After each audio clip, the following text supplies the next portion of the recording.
नमस्कार दोस्तों आइए एक बार फिर से आप सभी लोगों का हमारे YouTube चैनल पर हार्दिक स्वागत है। दोस्तों आप बने रहिए हमारे चैनल पर। इस वीडियो में मैं आपके लिए एक ऐसी खबर निकाल कर लाया हूं जिस खबर का इंतजार बहुजन समाज के लोगों को लंबे अरसे से था।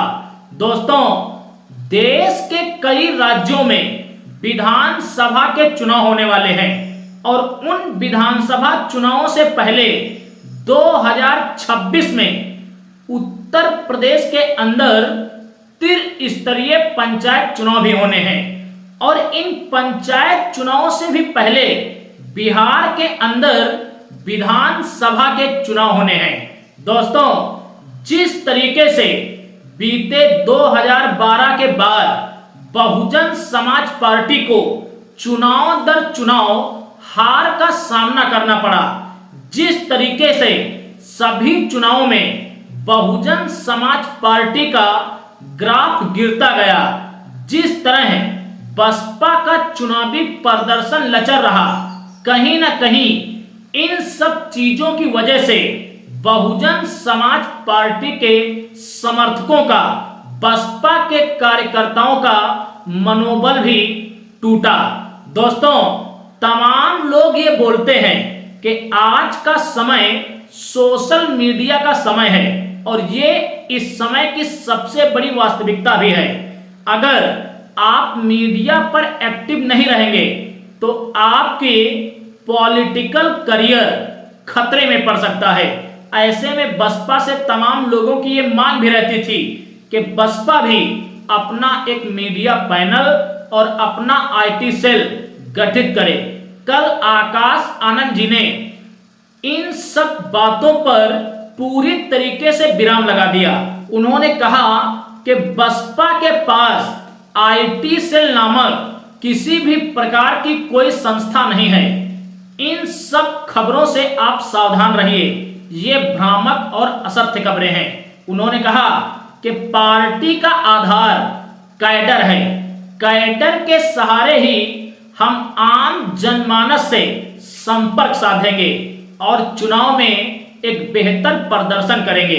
दोस्तों मैं तो कहूंगा कि मीडिया के बगैर आज के समय में आप चुनावों में एक बेहतर प्रदर्शन कर ही नहीं सकते और अगर आप मीडिया से दूर रहना चाहते हैं तो कम से कम ग्राउंड पर उतरकर अपनी पार्टी, अपनी विचारधारा और अपने मूवमेंट को आगे बढ़ाने के लिए संघर्ष कीजिए।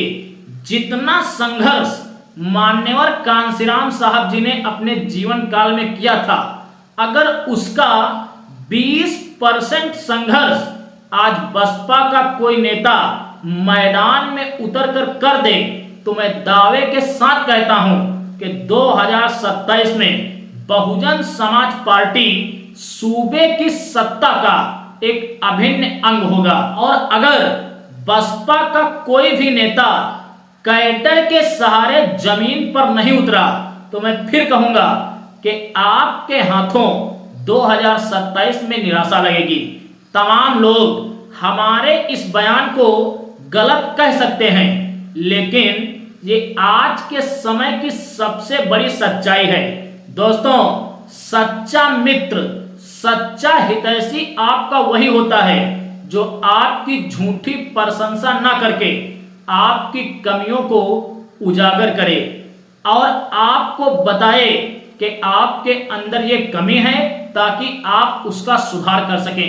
दोस्तों आईटी सेल और मीडिया पैनल की तरीके से बहुजन समाज पार्टी के समर्थक लगातार बसपा से एक और मांग करते रहते थे और वो मांग है गठबंधन की।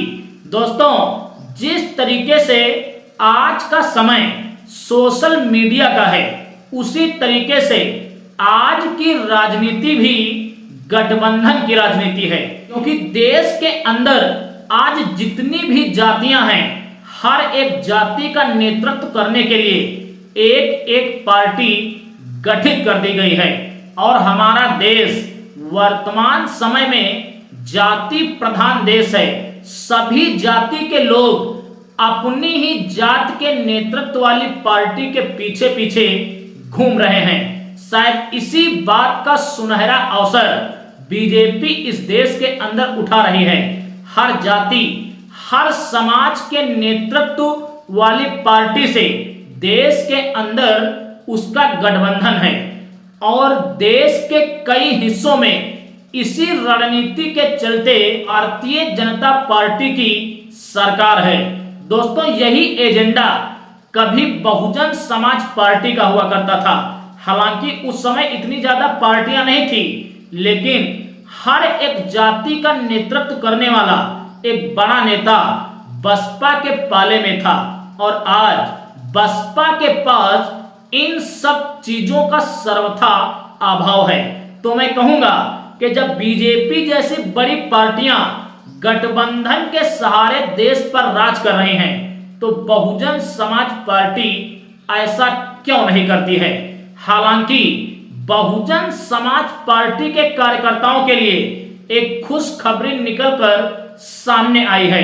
इस समय सोशल मीडिया पर बसपा प्रमुख मायावती जी का एक शानदार बयान वायरल हो रहा है, जिसमें बहन मायावती जी कह रही हैं कि अगर एससी एसटी समाज के लोगों को अपनी सरकार बनानी है तो आपातकाल के इस समय में एससी और एसटी समाज के लोगों को अब एकजुट होकर एक साथ आना ही होगा। दोस्तों, अगर बसपा प्रमुख मायावती जी के इस बयान पर आप अच्छी तरीके से विचार विमर्श करेंगे तो आपको ये जानने को मिलेगा कि संकेत संकेत में बसपा प्रमुख मायावती जी ने उत्तर प्रदेश के अंदर जितने भी दलित और आदिवासी समाज के संगठन हैं उन सबको ये न्योता दे दिया है कि आप बसपा के साथ आइए, एकजुट होकर अब हम इस देश के अंदर बीजेपी के खिलाफ लड़ाई लड़ेंगे।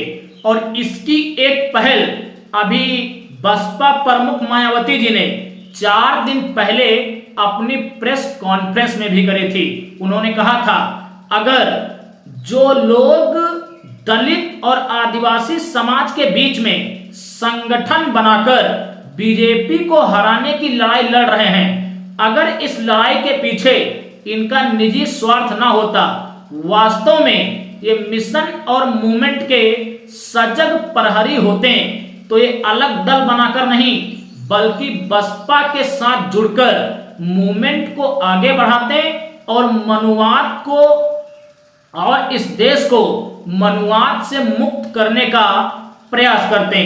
तो मायावती जी के इस बयान में मुझे ये बात नजर आ रही है कि मायावती जी ने कहीं ना कहीं बहुजन दलों के साथ गठबंधन को लेकर अपने कदमों को आगे बढ़ा दिया है। अब देखना यही है कि इस देश का मीडिया मायावती के इस बयान को कितना ज्यादा चलाता है और कितने ज्यादा बहुजन दल मायावती जी के इस बयान की ओर रुख करते हैं। बाकी आपको क्या लगता है, क्या अपने इस बयान के माध्यम से मायावती जी ने बहुजनों को एकजुट करने की पहल की है और क्या आज के समय में सभी बहुजन दलों को एक साथ आना चाहिए? कमेंट्स में आप अपनी प्रतिक्रिया जरूर दें। हम मिलेंगे एक अगले वीडियो में एक अगले मुद्दे के साथ। तब तक के लिए आप सभी को मेरा सादर जय भीम, जय भारत, जय संविधान।